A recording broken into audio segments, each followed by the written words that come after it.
मेरा नाम अंजना है। मैं बचपन से ही अनाथ थी, अपनी मासी के पास रहा करती थी, लेकिन जब मेरी मुलाकात अक्षय से हुई तो उन्होंने मुझे एक्सेप्ट कर लिया। हम दोनों की मोहब्बत शादी तक पहुंच गई। मुझे यकीन नहीं होता था कि मुझे मेरी मोहब्बत मिल गई है, और फिर शादी के बाद ये खुशहाल और सुकून भरी जिंदगी।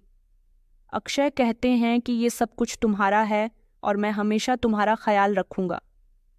बचपन से लेकर अब तक मैं अपने माता पिता की मोहब्बत से तो दूर रही थी, लेकिन पति ने इतना प्यार दिया था कि फिर मुझे किसी की मोहब्बत की ज़रूरत ही नहीं थी। मेरी सास का बिहेवियर शुरू शुरू में बहुत कड़क था, लेकिन मैंने फैसला कर लिया था कि मैं ससुराल पहुंचने के बाद मैं उनका दिल जीत लूंगी, और फिर मैंने ऐसा ही किया। मेरे ससुराल में मेरे पति के अलावा उनके माता पिता थे। मेरे पति अपनी माँ के इकलौते बेटे थे। मेरी सास की शादी बहुत कम उम्र में हो गई थी, इसलिए मेरे सास, ससुर और ससुर भी ज़्यादा बूढ़े नहीं हुए थे। शादी के बाद जिंदगी एक सपने जैसी लगने लगी थी।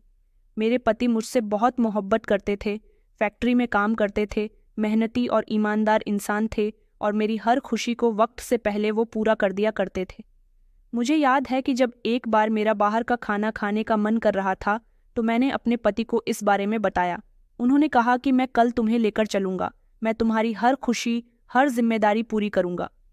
वो मुझे अगले ही दिन एक छोटे से रेस्टोरेंट में ले गए थे। मेरी आंखों में चमक देखकर वो बहुत खुश हुए थे। मुझे जैसे वो दुनिया बहुत हसीन लगने लगी थी। मेरे पति कहा करते थे कि तुम बस हमेशा प्रार्थना करती रहो कि हम दोनों का साथ इसी तरह बरकरार रहे। जिंदगी छोटी छोटी खुशियों से सजने लगी। मेरे पति फैक्ट्री चले जाते थे और मैं घर के कामों में लगी रहती थी। मेरी सास छोटी छोटी बातों पर रोक टोक किया करती थी, लेकिन मैं उनकी बातों पर ज्यादा ध्यान नहीं देती थी। रात को जब अक्षय थके हारे घर आते तो मैं उनको चाय बनाकर दिया करती थी। मैंने कभी अपनी जिंदगी से ज्यादा की ख्वाहिश नहीं की थी। मैं चाहती थी कि मेरे सर पर हमेशा मेरे पति की मोहब्बत भरा हाथ रहे, जो अब मुझे नसीब हो चुका है। मेरी शादी को 8 महीने गुजर चुके थे, लेकिन अभी तक कोई गुड न्यूज़ नहीं थी। सब मुझसे पूछते थे कि बेटा, खुशखबरी कब दे रही हो। दिन गुजरते गए। मैं हर दिन खुशी की तलाश कर रही थी, तो फिर ऊपर वाले ने मुझे बच्चे की खुशखबरी भी दे दी थी, जिससे अक्षय बहुत खुश हुए थे और कहने लगे कि तुम देखना अंजना, मैं तुम्हारा बहुत ख्याल रखूंगा। हमारा बच्चा भी खूब सेहतमंद होगा। हम दोनों बहुत खुश थे और अपने बच्चे के फ्यूचर के बारे में सोचते रहते थे। मेरे पति कहते थे कि मैं अपने बच्चों को पढ़ाऊंगा और उनको कामयाब बनाऊंगा, और मैं उनकी बातों पर मुस्कुराती रहती थी। मेरी सास को भी जब ये खुशखबरी मिली तो उनके दिल में मेरे लिए जो थोड़ी बहुत नाराज़गी रहा करती थी वो भी अब खत्म हो गई, और उन्होंने भी मेरे प्रेगनेंसी के दिनों में मेरा बहुत ख्याल रखा था। फिर मैंने पहले बेटे को जन्म दिया, जिसके आने से घर में खुशियां फैल गई थीं। मेरे पति काम पर चले जाते और मैं उसका ख्याल रखा करती थी। जिंदगी इसी तरह से गुजरने लगी। घर में बच्चे की आवाज़ें गूंजती तो घर की दीवारें महक जाती थीं, लेकिन अब मेरी सास का बर्ताव कुछ मेरी तरफ से बिगड़ता जा रहा था। एक दिन उन्होंने मुझसे कहा, अगर बेटा पैदा कर लिया है तो क्या समझती हो कि तुम्हारा फर्ज पूरा हो गया? देखते हैं कि तुम्हारे अंदर सलीका कब आता है। मैं उनकी बातें खामोशी से सुन लिया करती थी कि उनका दिल अभी भी मेरी तरफ से साफ नहीं है। उन्हें नाराज़गी हमेशा ऐसी बात से रहा करती थी कि उनके बेटे ने अपनी पसंद से शादी क्यों की। अक्षय ने जब मेरी मासी से रिश्ते की बात की तो वो फौरन मान गई थी, लेकिन उसने अपनी माँ को शादी के लिए बड़ी मुश्किल से राजी किया था। एक दिन जब अक्षय घर आए तो मेरी सास ने कहा कि बेटा, तुम्हारी पत्नी से तो अभी तक ढंग से कपड़े भी धोने नहीं आते। तो मेरे पति ने अपनी माँ से हंसते हुए कहा कि माँ, इसमें कौन सी बड़ी बात है, कपड़े मैं धो दिया करूँगा। मेरे पति अगर मेरी हमदर्दी न करते तो न जाने में कब की टूट गई होती। कुछ महीने और इसी तरह से गुजर गए। ऊपर वाले ने मुझे एक और गुड न्यूज़ दी। जब मैंने इस बारे में अपने पति को बताया तो उनकी खुशी डबल हो गई। हम दोनों ने अपने दिल में बहुत सारे नए सपने बसा लिए थे, लेकिन इस बार मेरी सास को कोई खुशी नहीं हुई थी। हाँ, लेकिन कभी कभी वो मेरे लिए मीठा ज़रूर बना दिया करती थी। मैंने उसे ही अपनी जीत समझा। फिर कुछ समय के बाद मैंने एक प्यारी सी बेटी को जन्म दिया। अब हमारा परिवार पूरा हो गया था। हमारी ज़िंदगी में खुशियाँ ही खुशियाँ थीं। अगर कभी कभी घर में थोड़ी बहुत नोक झोंक हो भी जाती तो वो मेरी सास की वजह से होती थी। बेटा, माँ के पीछे पीछे और बेटी पिता की बाहों में अब मेरी जिंदगी में 2-2 बच्चे आ गए थे। घर का काम भी ज्यादा होता था। मुझे पूरे दिन बिल्कुल भी टाइम ही नहीं मिलता था। मैं बस बच्चों के आगे पीछे घूमती रहती थी, इसलिए कभी कभी छोटी मोटी गलतियां हो जाया करती थीं। इन छोटी मोटी गलतियों को ही मेरी सास बड़ा बनाकर अपने बेटे के सामने पेश किया करती थी। एक दिन उन्होंने मेरे पति से शिकायत की कि देखो बेटा, तुम्हारी पत्नी ने खाना जला दिया। 2 बच्चे पैदा करके खुद को मां समझने लगी है। इस दुनिया में इसके ही बच्चे नहीं हैं। बहुत सारी औरतें हैं जिनके पास बच्चे हैं, वो बच्चों को संभालने के साथ साथ गृहस्थी भी संभालना है। तुम्हारी पत्नी है कि जिससे ठीक से गृहस्थी नहीं चल रही है। मैं उनकी बातों को दिल पर नहीं लेती थी, बल्कि खामोश हो जाया करती थी, क्योंकि मुझे पता था कि मेरे पति उनका गुस्सा शांत कर दिया करते थे और उनको कंट्रोल में ले लिया करते थे। हम दोनों पति पत्नी रात को अपने बच्चों के बारे में बातें किया करते थे कि मेरा बेटा बड़ा आदमी बनेगा और बेटी भी डॉक्टर बनेगी। मैंने इन सपनों को अपनी आंखों में सजा लिया था। मेरे ससुर जी भी बच्चों से बहुत प्यार किया करते थे। उनको स्कूल छोड़कर आना और लेकर आना उनकी ही जिम्मेदारी थी। दिन मेरी सास के दूर के रिश्तेदार आ रहे थे। मेरी सास ने कहा कि मेहमानों के लिए खाना अच्छे से बनाना। मैंने फैसला कर लिया था कि मैं मेहमानों के लिए किसी भी चीज़ की कमी नहीं छोड़ूंगी। मुझसे जितना हो सकेगा मैं अपना बेस्ट दूंगी ताकि मेरी सास के दिल में मेरे लिए जगह बन जाए। वो कहीं तो मुझसे खुश हो। मेरे पति नकटरी जा चुके थे और मैं मेहमानों के लिए घर में अच्छे अच्छे पकवान बना रही थी। घर में चहल पहल थी। मैंने सारे इंतजाम कर लिए थे। रात का समय हुआ तो सारे मेहमान आ चुके थे, लेकिन बड़ी अजीब बात थी कि अभी तक अक्षय घर नहीं आए थे। मैंने डाइनिंग टेबल पर बर्तन भी लगा दिए थे और अपनी सास से कहा था कि माँ किचन में जाकर खाना चेक कर लीजिए। मुझे लगा कि आज वो नखरे नहीं दिखाएंगी। आखिरकार आज मैंने उनका दिल जीतने की हर कोशिश की थी। मेरी सास को खाना तो पसंद आया था, लेकिन उनका मूड अभी भी वैसा का वैसा ही था। रात के 9 बज चुके थे। अक्सर अक्षय 8 बजे या 8 बजे से पहले ही घर आ जाते थे। मेरी सास ने कहा कि एक बार उसे फ़ोन करके देखो कहाँ रह गया है, क्योंकि सारे मेहमान खाने से बैठे थे। मैंने अपने पति को फ़ोन लगाया तो उन्होंने फ़ोन रिसीव भी नहीं किया। वक्त गुजरता जा रहा था और मेरे दिल में बेचैनी हो रही थी। वह बार बार उनको फ़ोन लगा रही थी, लेकिन कोई जवाब नहीं आ रहा था। मुझे लगा कि शायद रास्ते में होंगे, लेकिन जब मेहमानों की तरफ देखती तो दिल उदास हो जाता। मैंने अपनी सास से कह दिया था कि आप मेहमानों के साथ खाना खा लीजिए। पता नहीं अक्षय को घर आने में कितना समय लग जाए। मजबूरन मेरी सास को मेहमानों के साथ खाना खाना पड़ा। मैं बहुत परेशान हो रही थी। बार बार दरवाजे पर निगाह टिकी हुई थी कि कब अक्षय घर के अंदर दाखिल हूँ। लेकिन कुछ समय के बाद, लगभग 11:30 का समय होगा, जब अचानक गली में शोर उठा। लोग हमारे घर के दरवाजे की तरफ आ रहे थे। मैंने अपनी बेटी को गोद में संभालना और जैसे ही घर के दरवाजे की तरफ लपकी तो मोहल्ले के एक लड़का हाँफता हुआ आया और कहने लगा कि अंजना भाभी, अक्षय भैया का एक्सीडेंट हो गया। ये बात सुनकर तो मेरी बेटी मेरे हाथ से छूट गई। मेरी सास ने उसे संभालना। मैंने कहा कहाँ है वो? तो उसने बताया कि भैया जी को अस्पताल लेकर गए हैं। मैं भागते हुए सड़क पर निकली, जैसे तैसे रिक्शा में बैठी और अस्पताल तक पहुंची। लेकिन वहां पहुंचने के बाद पता चला कि मेरे पति की मौत हो चुकी है। एक वार्ड बॉय ने मुझे आकर यह खबर सुनाई। मेरे कानों में जैसे ही एक धमाका हुआ और मैं दीवार से लगकर नीचे बैठ गई। आंखों के सामने अंधेरा छा गया, जैसे सारी दुनिया खत्म हो गई हो। कुछ समय के बाद जब मुझे होश आया तो मैंने खुद को अस्पताल में ही मौजूद पाया था। सामने स्ट्रेचर पर एक लाश रखी हुई थी, जिसका चेहरा सफ़ेद रंग की चादर से ढका हुआ था। मैं रोते रोते वहां तक पहुंची तो देखा कि वहां मेरे पति का सुकूनदायक चेहरा जैसे सो रहा हो।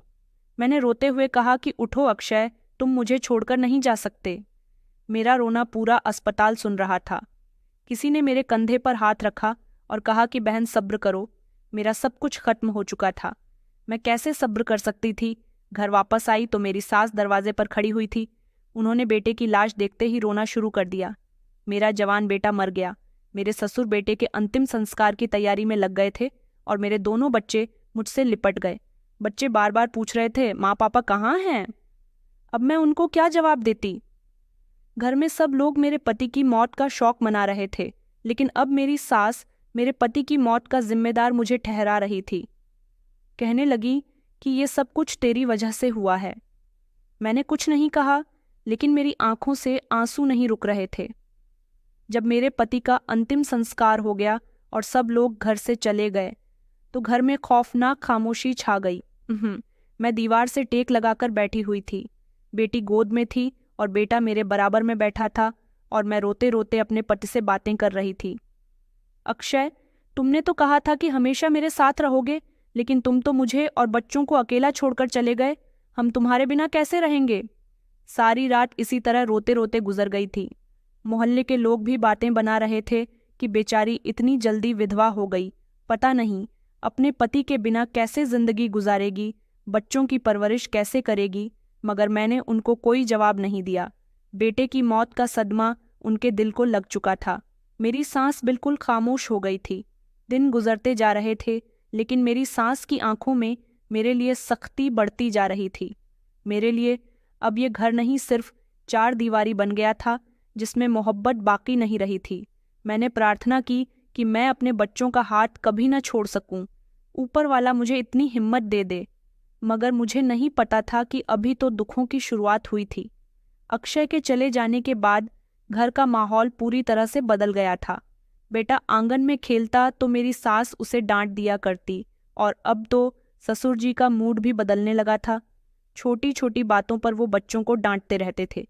कहते थे कि तुम्हारा पिता तो चला गया, लेकिन तुम लोग अपनी माँ के साथ मिलकर यहाँ सब कुछ बर्बाद कर दोगे। मैं काम तो करती थी, लेकिन उनकी बातों का जवाब नहीं दिया करती थी।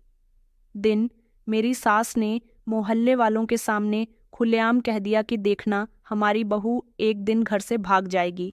खुली आज़ादी जो मिल गई है पति के मरने के बाद, ऐसी औरतें तो ऐसा ही करती हैं। अब तो मोहल्ले की औरतें भी मेरे बारे में उल्टी सीधी बातें करने लगी थीं और मुझे अजीब नज़र से देखती थीं। एक दोपहर में किचन में थी और शाम के खाने की तैयारी कर रही थी। जब एक पड़ोसन हमारे घर पर आई तो मेरी सास ने उनके सामने कह दिया कि विधवा होकर अब जवान बैठी है, न माता पिता है न भाई है, कोई इसे रोकने वाला नहीं है। इतना सुनकर मेरे हाथ से बर्तन जमीन पर गिर गए। मेरा बेटा करीब आया। मैं रो रही थी तो उसने कहा कि माँ, आप क्यों रो रही हो? क्या पापा अब कभी वापस नहीं आएंगे? मैंने तो उसे गले से लगा लिया और कहा कि नहीं बेटा, वो हमेशा हमारे दिल में रहेंगे। एक दिन मेरी सास ने मेरे बेटे को डांट दिया कि तू भी अपनी माँ की तरह मनहूस बनेगा। मेरी बर्दाश्त की अब हद पार होती जा रही थी। मैंने अपनी सास से कहा कि माँ जी, मासूम बच्चे हैं, इन पर गुस्सा मत किया करो। मेरी सास ने घूरते हुए कहा कि अब तुझे जबान चलानी भी आ गई है, निकल जा मेरे घर से। मैं खामोश हो गई, क्योंकि मैं समझ गई थी कि अब बात किसी और तरफ जा रही है। मेरे ससुर हमेशा अपने किराए की दुकानों का जिक्र किया करते थे कि हमारी 2 दुकानें हैं जिनका किराया आता है। बेटा मर गया तो क्या हुआ, उनसे हमारा गुजारा हो जाएगा, लेकिन हम तुम्हें अब घर में बर्दाश्त नहीं कर सकते। अब मुझे समझ आया था कि इन लोगों को लगता है कि मैं इनके घर पर और इनकी जायदाद पर कब्जा न कर लूं, इसलिए मुझे घर से बाहर निकालने की प्लानिंग बनाई जा रही है। मुझे इस सब की कोई ज़रूरत नहीं थी, बस मुझे इस घर में सुकून से रहने दिया जाए और 2 वक्त की रोटी मेरे बच्चों को मिल जाए। बस मेरे लिए यही बहुत था। लेकिन अब तो हमसे खाना भी छीना जाने लगा था। मैं ही खाना बनाती और मेरे साथ पूरा खाना पक जाने के बाद ना तो मुझे और ना ही मेरे बच्चों को खाना दिया करती थी, बल्कि दोनों पति पत्नी शौक से खाना खाया करते थे और कहते कि तुम्हारे लिए हमारे पास कुछ नहीं है। मेरे दोनों बच्चे भूख से तरसते हुए उन्हें देखते रहते थे। मेरी सास पूरे मोहल्ले के सामने मेरी बुराई किया करती थी। किसी ने मेरे बेटे को भी मुझसे छीन लिया और मेरी खुशियां भी। एक दिन मेरी सास ने उस समय मेरा सामान आंगन में फेंकना शुरू कर दिया। मुझे यकीन हो गया था कि अब ये घर मेरे लिए नहीं रहा।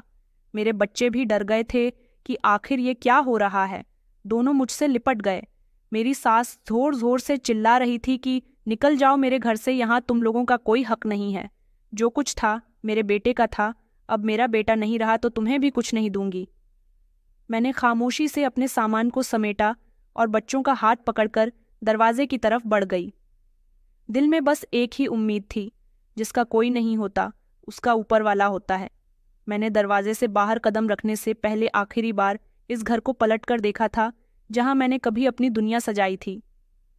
मेरा बेटा मेरी साड़ी का पल्लू पकड़कर खड़ा हुआ था। बेटी गोद में थी तो बेटा कहने लगा कि माँ हमें कहाँ जाना है, लेकिन मेरे पास कोई जवाब नहीं था।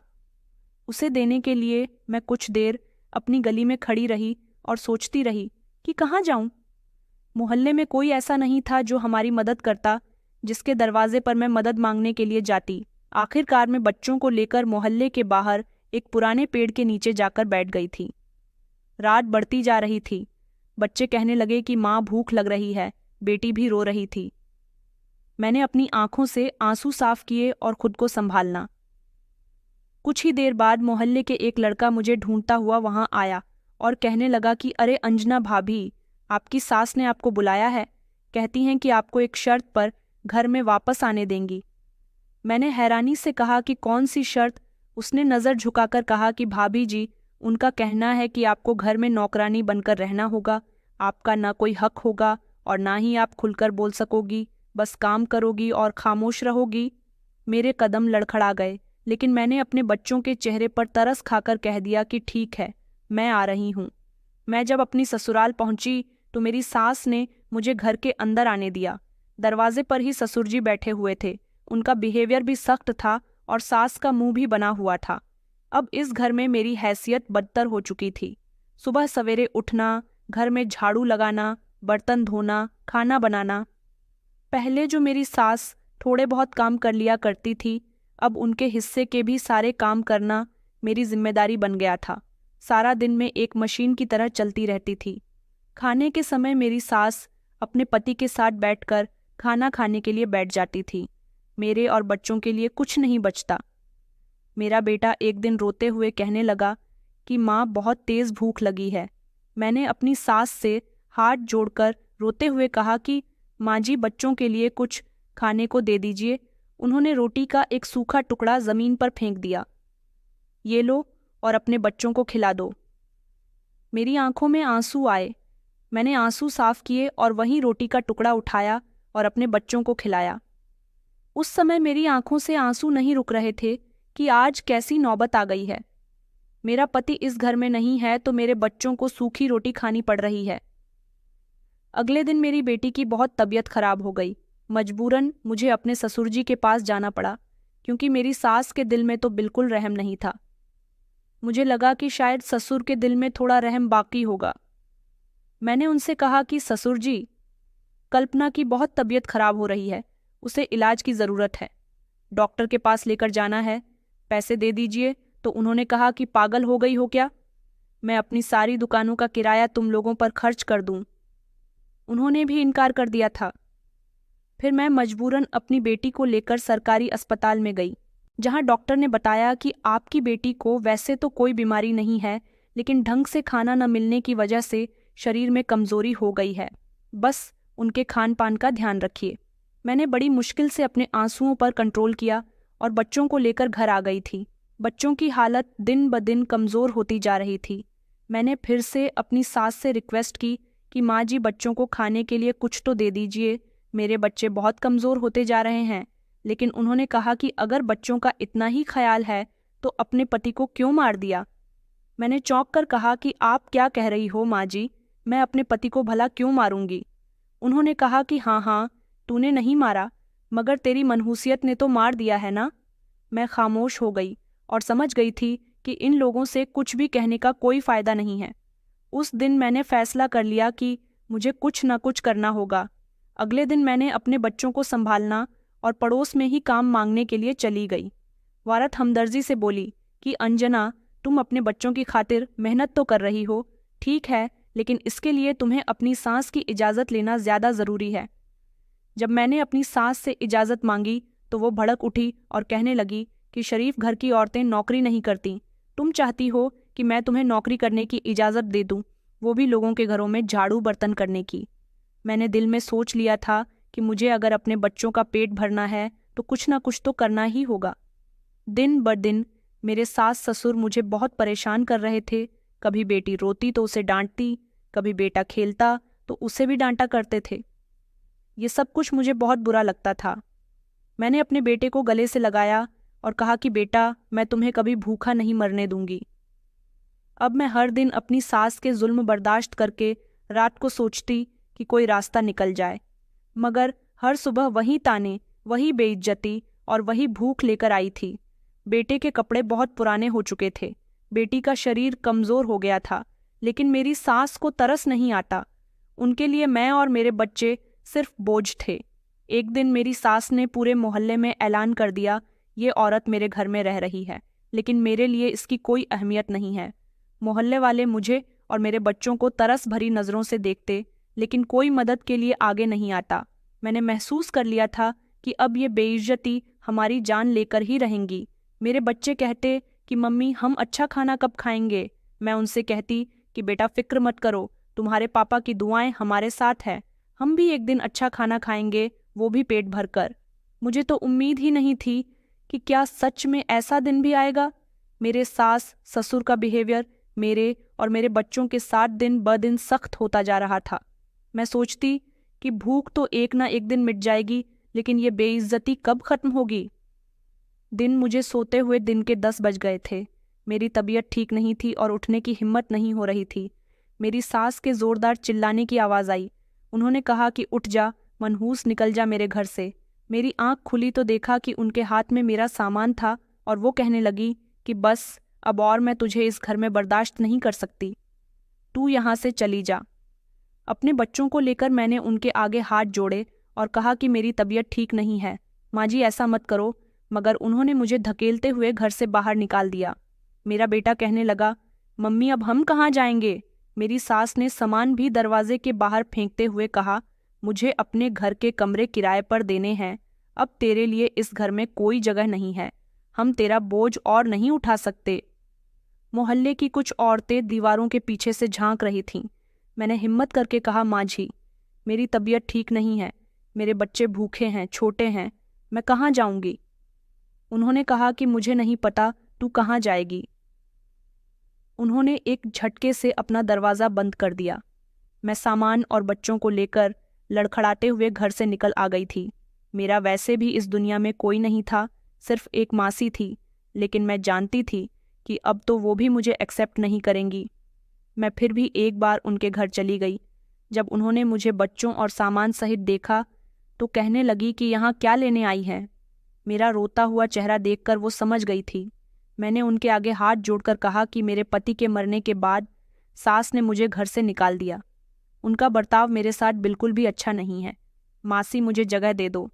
मगर उन्होंने तो मुझे धक्का दिया और कहने लगी कि नहीं, घर के अंदर दाखिल होने की हिम्मत भी मत करना, बस तेरी माँ मर गई तो तुझे लोगों ने मेरे हवाले कर दिया। मैंने तेरी परवरिश की, तेरी शादी की, अब तू चाहती है कि पति के मरने के बाद भी यहाँ आ जाए। मैं ऐसा नहीं होने दूंगी। आखिर कब तक मैं तेरा बोझ उठाती रहूंगी। निकल जा मेरे घर से। वहाँ के दरवाजे भी मेरे लिए बंद हो गए तो मैं रोती हुई वहाँ से भी वापस आ गई। सारा दिन मुझे इधर से उधर भटकते हुए हो गया था। रात हो गई तो सोचने लगी कि अब कहाँ जाऊंगी। सड़कों पर रात बिताने की हिम्मत नहीं थी। मुझे एक पुराना पार्क नजर आया। मैं वहाँ एक कोने में बच्चों को लेकर बैठ गई थी। मैंने अपने बच्चों को सीने से लगा लिया। मेरी बेटी सर्दी से कांप रही थी। मुझे सारी रात डर लगता रहा। कुत्ते भौंक रहे थे। मैं अपने बच्चों को तसल्ली देती रही। जब सुबह सूरज निकला तो बेटी बुखार से जल रही थी। कुछ देर के बाद एक भीख मांगने वाली औरत मेरे पास आई। उसने एक रोटी मुझे दी और कहने लगी, लो अपने बच्चों को खिला दो। मैंने रोटी को 2 हिस्सों में बांट दिया, एक बेटी को दे दिया और एक बेटे को। जब पार्क में लोग आने शुरू हो गए तो मुझे वहां से भी भगा दिया गया।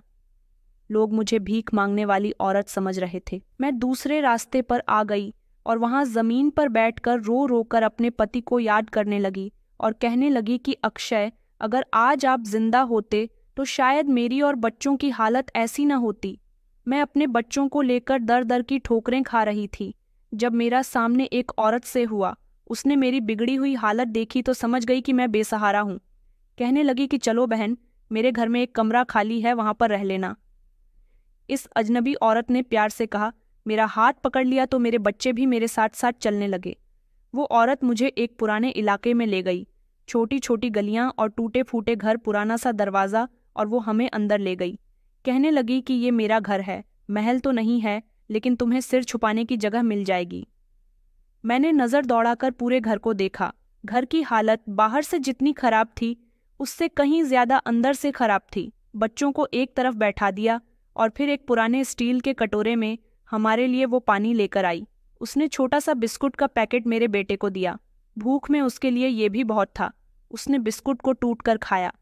फिर वो मेरे सामने बैठ गई और कहने लगी कि तुम क्या करती हो। मैंने उसे अपने बारे में सब कुछ बता दिया तो वो मुझसे हमदर्दी जताने लगी और कहने लगी कि बहन, इस दुनिया में कोई किसी का अपना नहीं है, इसलिए किसी से उम्मीद मत लगाना। मैंने कहा, मैं आपके घर में भी कोई काम कर लूँगी, आपके घर की सफाई ही कर दिया करूँगी, बस मुझे अपने बच्चों के लिए छत चाहिए।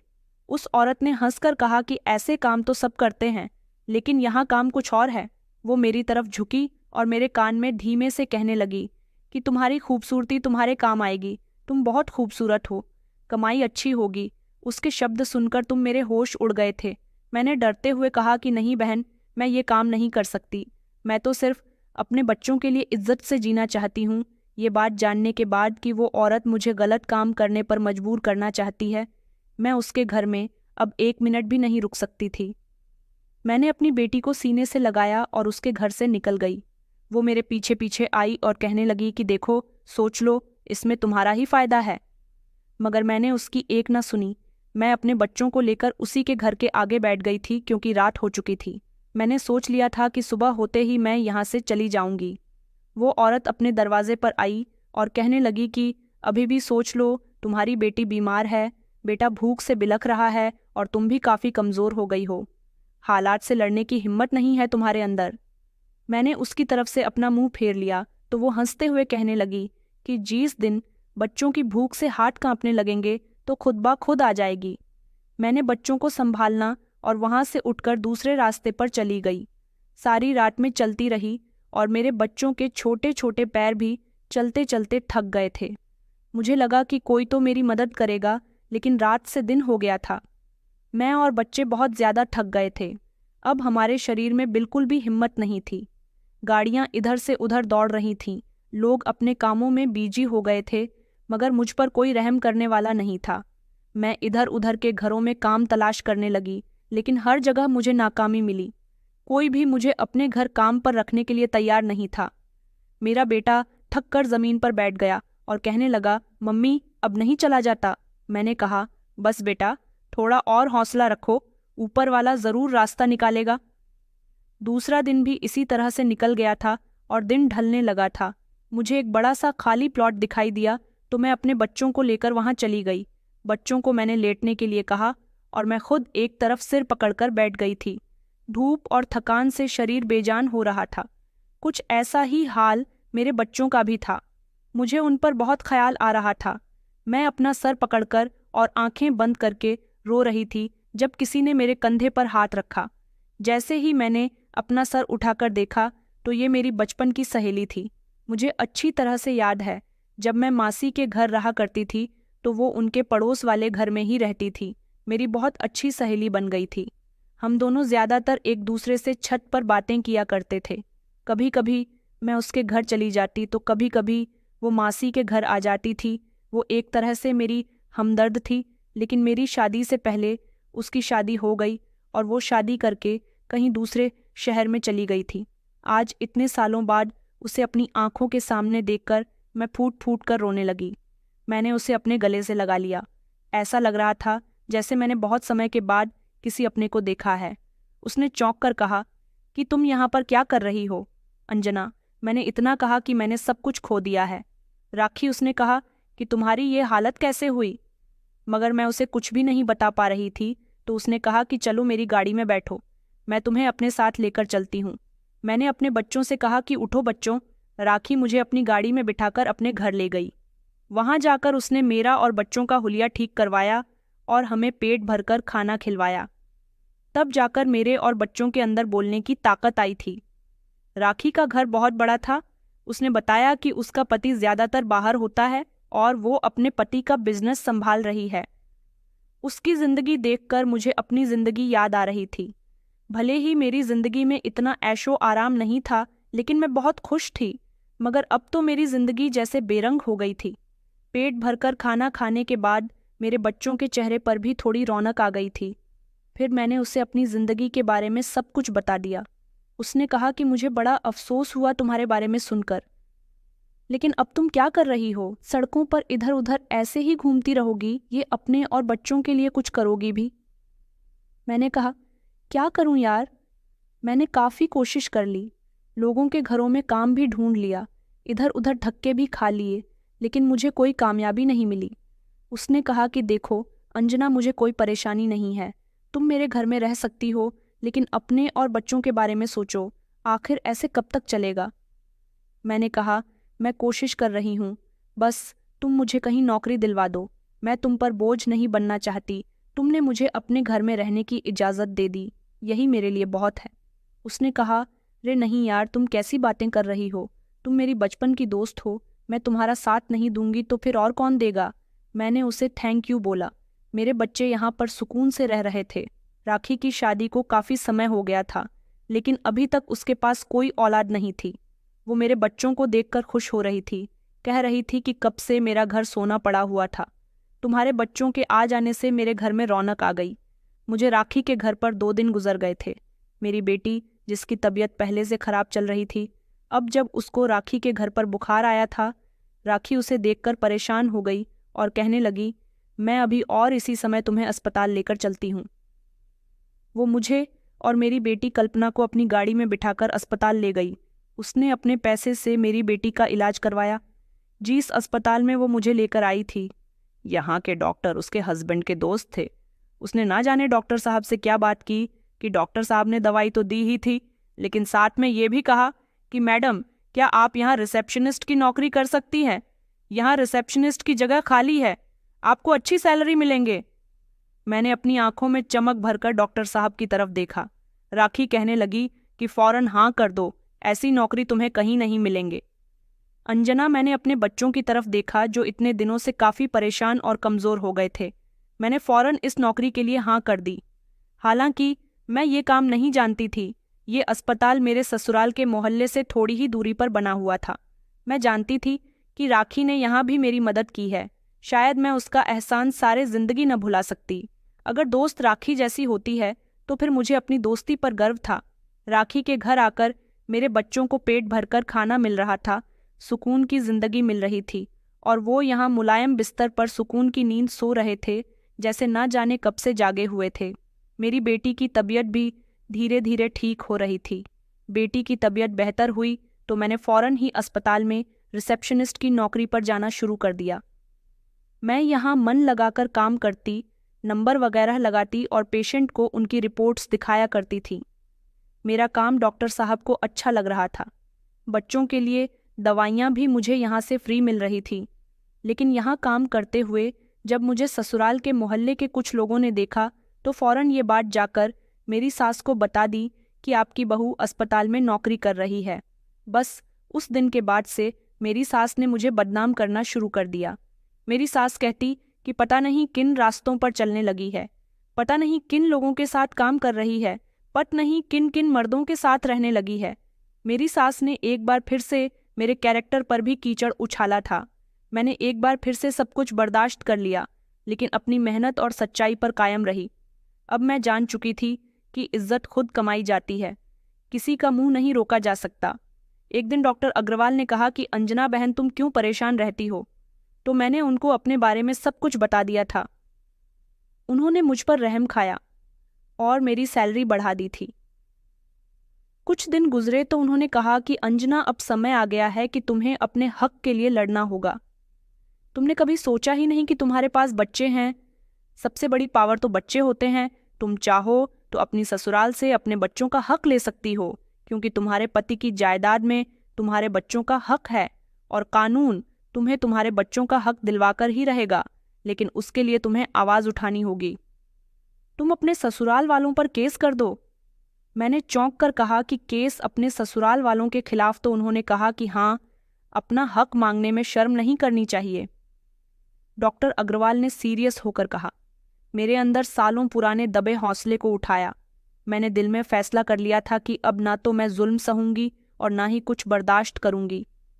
अपने बच्चों का फ्यूचर बनाने के लिए अब मुझे अदालत के दरवाजे तक पहुंचना होगा। अस्पताल के रिसेप्शन पर बैठे बैठे मैंने कई बार खुद से सवाल किया था कि मैं क्या सच में इतनी मजबूत हो चुकी हूं कि सच में लड़ सकती हूं। डॉक्टर अग्रवाल की बातें मेरे दिमाग में घूमती रहती थीं और फिर मेरे दोस्त का सपोर्ट भी मुझे हिम्मत दिया करता था।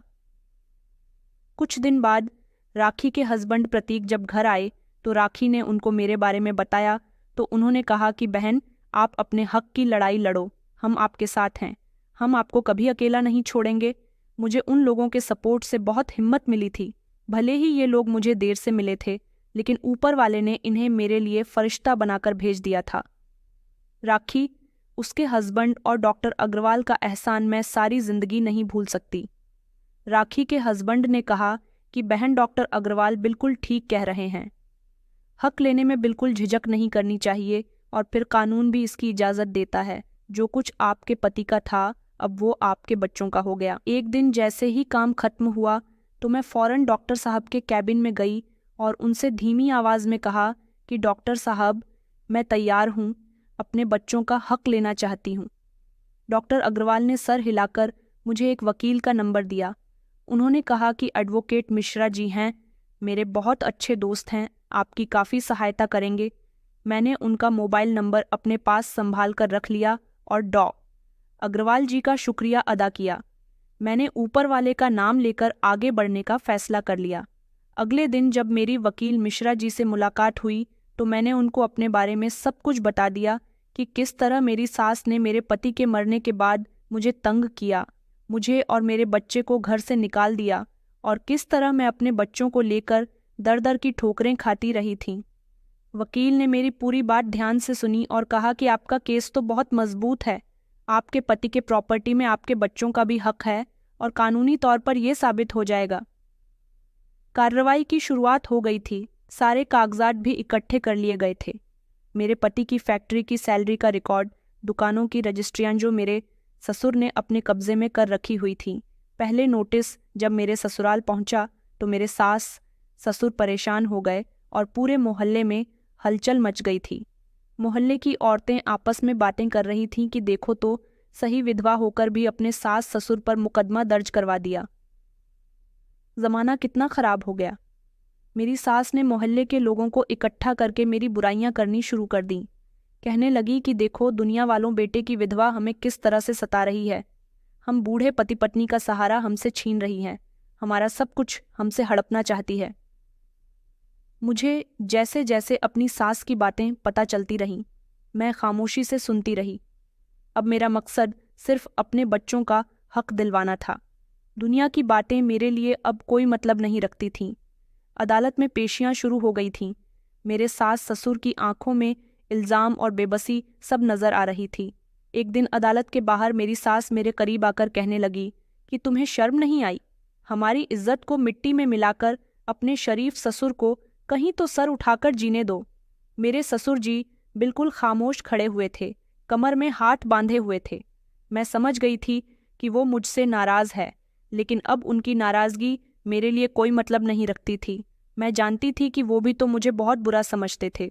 मैंने अपनी सास की आंखों में आंखें डालकर पहली बार बात की और उनसे कहा कि मुझे सिर्फ अपने बच्चों का हक चाहिए। इससे ज़्यादा कभी मैंने आपसे कुछ नहीं मांगा। हाँ, हर बार आपके आगे हाथ जोड़कर कहती कि मेरे बच्चों के बारे में सोचिए, वो भूखे हैं, वो बीमार हैं, लेकिन आपने क्या किया? कभी मेरे बच्चों के बारे में सोचा? हमेशा मैंने आपके हर जुल्म को बर्दाश्त किया, लेकिन अब नहीं। अब अगर मुझे अपने बच्चों के हक के लिए लड़ना पड़ेगा तो मैं लड़ूंगी।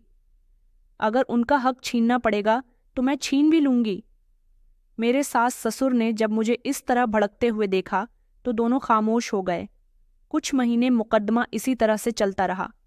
मुझे राखी, उसके हस्बैंड और डॉक्टर अग्रवाल इसी तरह से हौसला देते रहते थे कि हिम्मत मत हारना, तुम्हारे हक में फैसला ज़रूर होगा, वक्त लगेगा, लेकिन एक ना एक दिन तुम्हें और तुम्हारे बच्चों को तुम्हारा हक ज़रूर मिलेगा। अस्पताल में मेरी नौकरी भी अब परमानेंट हो चुकी थी। मैंने अपनी मेहनत से सबका भरोसा जीत लिया था। बच्चे भी अब सुकून से रहने लगे थे। बेटा स्कूल जाने लगा था, बेटी की तबीयत भी संभल रही थी। एक दिन अदालत में फैसला सुनाया गया जिसकी गूंज ने साफ कह दिया कि मेरे बच्चों को उनके पिता की जायदाद का हिस्सा दे दिया जाए। मेरे हाथ पैर कांपने लगे। ये सिर्फ कानूनी जीत नहीं थी, ये मेरी गैरत, सब्र, मेहनत और इज्जत की जीत थी।